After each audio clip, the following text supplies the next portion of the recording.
Assalamualaikum warahmatullahi wabarakatuh. Yang saya hormati Ibu Rini Hayati Lubis, SPD MPD, selaku dosen pengampu mata kuliah Ekonomi Sumber Daya Alam dan Lingkungan.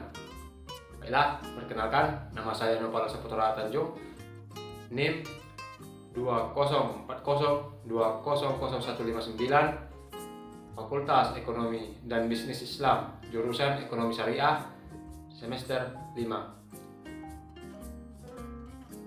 Adapun tujuan saya membuat video ini untuk memenuhi tugas ekonomi sumber daya alam dan lingkungan. Adapun poin-poin yang akan saya jelaskan dalam video ini yaitu yang pertama, fungsi lingkungan, kedua, evaluasi ekonomi, dampak kerusakan lingkungan. Baik, yang pertama kita bahas yaitu fungsi lingkungan. Tentang fungsi ekosistem atau lingkungan. Ekosistem adalah tatanan kesatuan secara utuh menyeluruh antara segenap unsur lingkungan hidup yang saling mempengaruhi. Ekosistem merupakan hubungan timbal balik yang kompleks antara makhluk hidup dengan lingkungannya, baik yang hidup maupun tak hidup, seperti tanah, air, udara, atau kimia, fisika, yang secara bersama-sama membentuk suatu sistem ekologi. Jenis ekosistem dapat dibedakan menjadi dua, yaitu ekosistem darat dan ekosistem air. Ekosistem air merupakan suatu ekosistem yang sebagian besar terdiri dari air. Selain itu, ekosistem ini juga dipengaruhi oleh cahaya matahari yang masuk, temperatur udara, dan jumlah sedimen. Sedangkan ekosistem darat merupakan ekosistem yang sebagian besar isinya berupa daratan. Beberapa jenis ekosistem darat perlu dijaga sebagai berikut. Yang pertama, tanah. Tanah sebagai sumber daya yang sangat penting untuk kelangsungan hidup manusia. Tanah selain sebagai aspek tanah atau soil, tanah dapat dilihat sebagai lahan, space, tempat orang tinggal. Lahan memproduksi hasil-hasil pertanian dan penghasil bahan mentah lainnya. Oleh sebab itu, tanah mempunyai fungsi jamak, yaitu sebagai faktor produksi untuk menghasilkan bahan mentah dan energi. Sebagai barang konsumsi terhadap tanah dapat mempunyai hak kepemilikan yang eksklusif dan bisa dialihtangankan, yang semuanya berkonotasi hukum. Yang kedua, B. Sungai. Sungai adalah aliran air permukaan yang berbentuk memanjang dan mengalir secara terus-menerus dari hulu ke hilir. Arah aliran sungai sesuai dengan sifat air, dari tempat tinggi ke tempat rendah. Selain itu juga sungai merupakan sumber daya alam yang penting bagi kehidupan manusia. Sungai juga dapat digunakan untuk berbagai keperluan hidup masyarakat yang tinggal di sekitar sungai. Misalnya untuk mengairi sawah, sumber air minum, dan untuk berbagai keperluan lainnya. Bentuk pengaliran sungai memiliki perbedaan. Pola pengaliran sungai di suatu wilayah dengan wilayah lainnya sangat ditentukan oleh perbedaan kemiringan topografi, struktur, dan litologi batuan dasarnya. Pola pengaliran yang umum dikenal adalah sebagai berikut. Pertama, pola aliran dendritik. Yang mana pola aliran dendritik ini tentang pola aliran yang cawang-cawang sungainya menyerupai struktur pohon. Kedua, pola aliran radial, yang mana pola ini mempunyai aliran sungai yang arah alirannya menyebar secara radial dari suatu titik ketinggian tertentu. seperti puncak gunung api atau bukit intrusi. Ketiga, pola aliran rektangular. Pola rektangular ini umumnya berkembang pada batuan yang resistensi terhadap erosinya mendekati seragam, namun dikontrol oleh kekar yang mempunyai dua arah dengan sudut saling tegak lurus. Yang keempat, pola aliran trellis. Geometri dari pola aliran trellis adalah pola aliran yang menyerupai bentuk pagar yang umum dijumpai di perkebunan anggur. Pola aliran trellis dicirikan oleh sungai yang mengalir lurus di sepanjang lembah dengan cabang-cabangnya berasal dari lereng yang curam dari kedua sisinya. Yang kelima, pola aliran sentripetal, yang mana pola ini merupakan pola aliran yang berlawanan dengan pola radial, di mana aliran sungainya mengalir ke suatu tempat yang berupa cekungan atau depresi. Yang keenam, pola aliran anular. Pola aliran sungai ini arah alirannya menyebar secara radial dari suatu titik ketinggian tertentu dan ke arah hilir aliran kembali bersatu. Pola aliran anular biasanya dijumpai pada morfologi kubah atau intrusi lokal.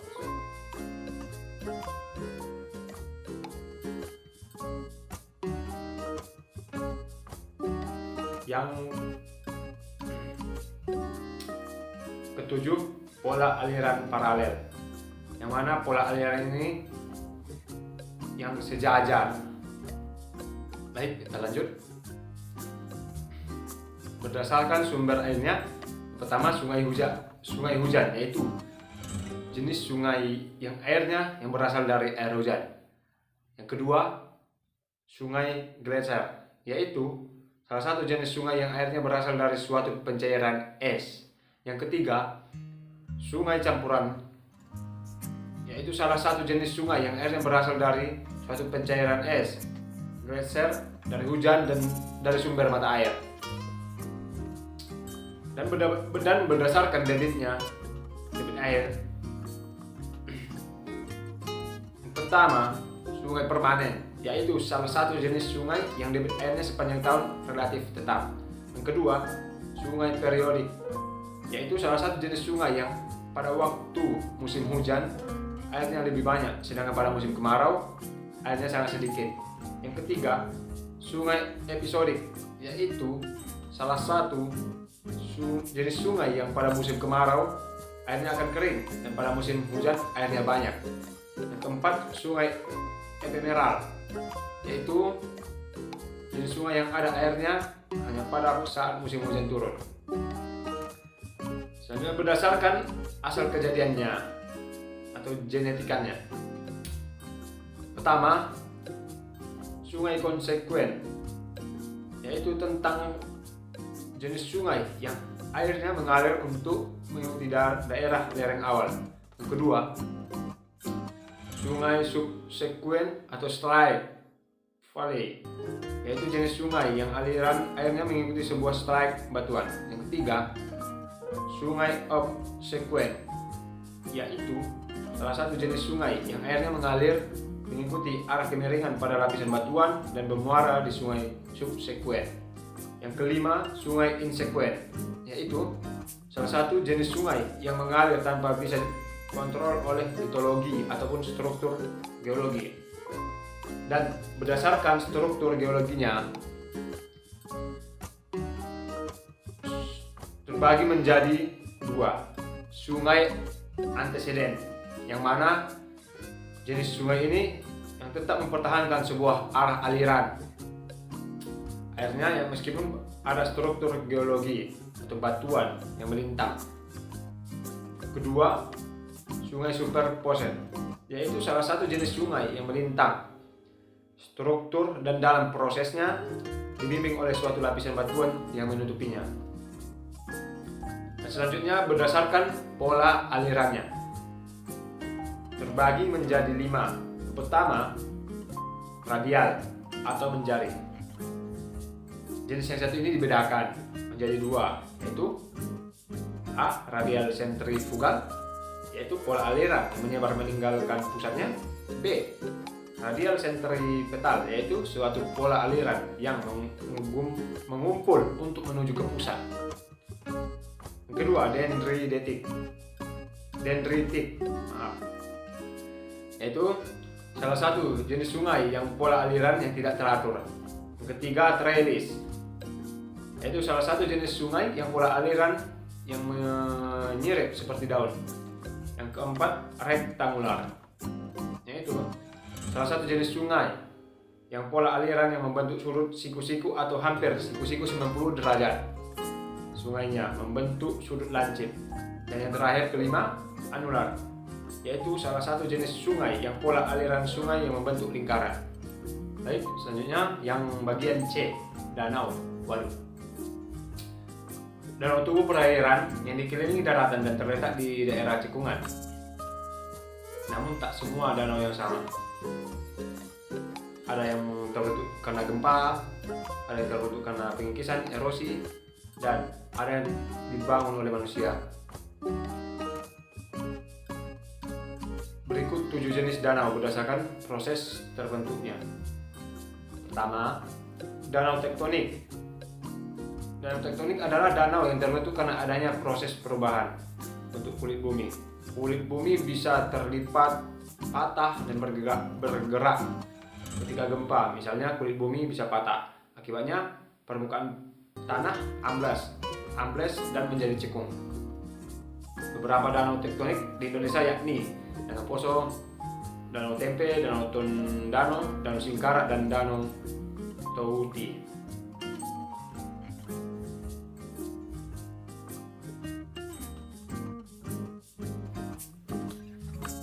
Danau vulkanik atau danau kawah adalah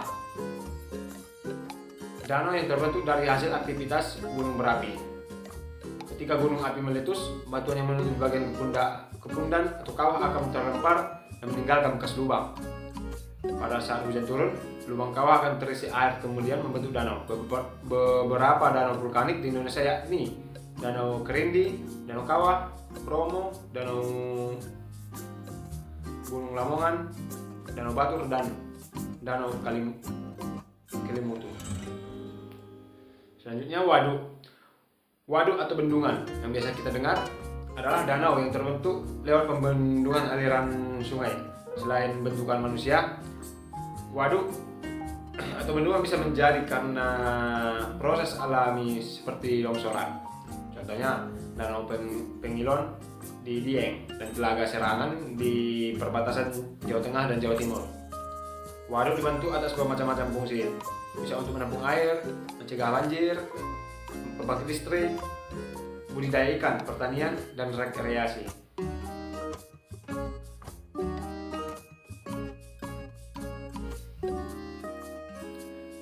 Beberapa waduk buatan manusia yakni Waduk Jatiluhur, Waduk Saguling, Waduk Gajah Mungkur, dan Waduk Kedung Ombo. Selanjutnya kita bahas yang D, hutan. Hutan adalah wilayah daratan yang didominasi oleh pepohonan. Ratusan definisi hutan digunakan di seluruh dunia, menggabungkan faktor-faktor seperti kerapatan pohon, tinggi pohon, penggunaan lahan, kedudukan hukum, dan fungsi ekologis. Adapun jenis-jenis hutan yang ada di Indonesia yaitu pertama hutan tropis yang dapat ditemukan di wilayah Sumatera, Maluku, Papua, dan Sulawesi, atau lebih tepatnya banyak terdapat di sebelah timur garis Highlands. Jenis-jenis hutan di Indonesia ini memiliki ciri khas yang menyerupai hutan hujan ekuatorial. Hanya bedanya pepohonan yang ada di hutan hujan tropis cenderung lebih rendah. Kedua, hutan bakau, bisa disebut juga dengan hutan mangrove.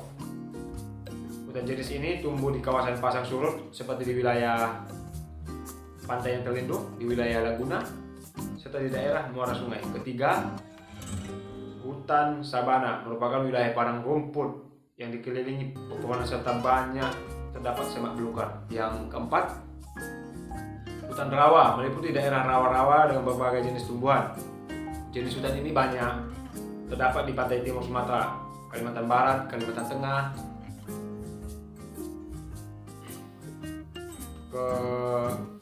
Kelima, hutan rawa gambut memiliki ciri khas berupa keberadaan flora yang terbatas. Keenam, hutan musim. Mengapa disebut dengan hutan musim? Sebab hutan ini memiliki perbedaan kondisi pada musim hujan dan musim kemarau yang cukup mencolok. Tumbuhan yang ada di hutan musim pada musim kemarau biasanya akan merangkas dan pada musim hujan akan tumbuh lebat kembali. Ketujuh, hutan hujan ekuatorial memiliki ciri pepohonan yang tingginya dapat mencapai 45 hingga 60 meter dan lokasinya berada pada daerah dengan ketinggian 0 sampai 800 meter di atas permukaan laut. Selanjutnya pembahasan lautan. Adapun manfaat laut bagi makhluk hidup sebagai berikut. Pertama, laut menghasilkan lebih banyak oksigen daripada hutan Amazon. Kedua, lautan mengatur iklim bumi. Ketiga, lautan adalah sumber protein nomor 1 bagi lebih dari 1 miliar orang. Keempat, banyak makhluk bergantung dari hidup di lautan. Kelima, menciptakan juta pekerjaan. Selanjutnya F, lahan sawah. Lahan sawah dapat dianggap sebagai barang publik karena selain memberikan manfaat yang bersifat individual bagi pemiliknya, juga memberikan manfaat yang bersifat sosial. Lahan sawah memiliki fungsi yang sangat luas yang terkait dengan manfaat langsung, manfaat tidak langsung, dan manfaat bawaan. Manfaat langsung berhubungan dengan perihal penyediaan pangan, penyediaan kesempatan kerja, penyediaan sumber pendapatan bagi masyarakat dan daerah, sarana penumbuh rasa kebersamaan atau gotong royong, sarana pelestarian kebudayaan tradisional, sarana pencegahan urbanisasi, serta sarana pariwisata. Manfaat tidak langsung terkait dengan fungsinya sebagai salah satu wahana pelestarian lingkungan. Baik, kita lanjut pembahasan terakhir tentang tema fungsi lingkungan, itu yang G, udara. Udara merupakan unsur vital bagi kehidupan karena setiap organisme yang bernapas memerlukan udara. Telah kita ketahui bahwa dalam udara terkandung beraneka ragam gas, salah satunya adalah oksigen. Udara yang kotor karena debu ataupun asap bisa sisa pembakaran menyebabkan kadar oksigen berkurang. Keadaan ini sangat membahayakan bagi kelangsungan hidup setiap organisme. Maka perlu diupayakan kiat-kiat untuk menjaga kesegaran udara lingkungan agar tetap bersih, segar, dan sehat. Udara merupakan salah satu contoh dari barang bebas, yang artinya semua barang tersebut dapat digunakan oleh siapa saja, kapan saja, dan sebanyak apapun tanpa harus membayar dan mengeluarkan usaha untuk mendapatkannya. Berlandaskan dari pentingnya udara bagi kehidupan makhluk hidup menjadikan suatu unsur yang penting untuk dipelajari di bidang ekonomi sumber daya alam lingkungan ini. Baik, selanjutnya kita membahas tema yang kedua, yaitu valuasi ekonomi atau dampak kerusakan lingkungan, yang mana subtemanya yaitu pertama, penebangan hutan di lahan mineral. Kedua, penebangan hutan mangrove. Ketiga, real estate. Keempat, penangkapan ikan di laut. Kelima, pembangkit listrik tenaga uap panas bumi. Dan yang terakhir, keenam, konversi lahan pertanian. Pertama, penebangan hutan di lahan mineral. Dalam kasus penebangan hutan memiliki beberapa dampak negatif, yaitu pertama, hilangnya kayu hutan dan hasil ikutannya. Dua, timbulnya erosi sehingga beberapa jenis tanaman ikut hilang atau menurun produktivitasnya. Ketiga, terjadi pendagakan sungai dan pantai karena erosi yang dapat mengurangi produksi ikan juga. Biaya penangkapan ikan meningkat diakibatkan nelayan harus berlayar di tengah laut dan lebih lama waktunya. Dengan adanya dampak yang timbul akibat dari penebangan hutan, maka diperlukan suatu upaya yaitu dapat mengukur besarnya dampak fisik tersebut, antara lain pertama dengan nilai deflasi kayu. Yang dimaksud dengan nilai deflasi yaitu dengan mengkalikan volume kayu yang ditebang dengan nilai rantai ekonomi per unit, atau disebut dengan unit rent atau harga neto. Kedua, nilai degradasi lingkungan, yaitu perhitungan berdasarkan dari nilai guna tak langsung ekosistem hutan yang hilang. Ketiga, dampak eksternal erosi dengan cara pendekatan dengan menghitung luas areal tanaman yang hilang serta penurunan produktivitas per hektar tanaman yang berada di hutan. Penebangan hutan mangrove tidak unsur erosi di dalamnya. Dampak lingkungan terjadi bila ada penebangan hutan mangrove yaitu hilangnya kayu hutan mangrove, menurunnya jumlah produksi udang, ikan, dan kepiting.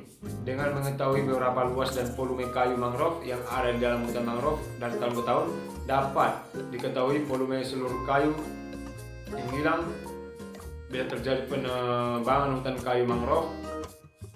Dengan mengalihkan volume tersebut dengan unit rent kayu, tegakan mangrove dapat diperoleh nilai kayu hutan mangrove sebagai dampak penebangan hutan mangrove.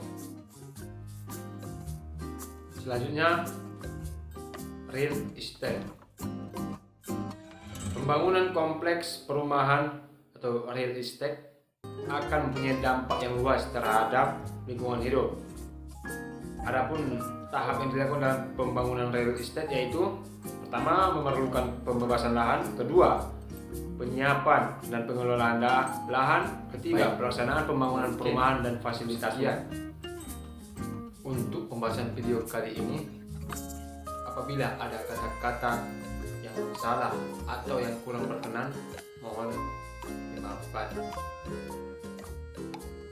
Saya Nopal Saputra Tanjung, NIM 2040200159, pamit undur diri. Akhirul kalam. Assalamualaikum warahmatullahi wabarakatuh.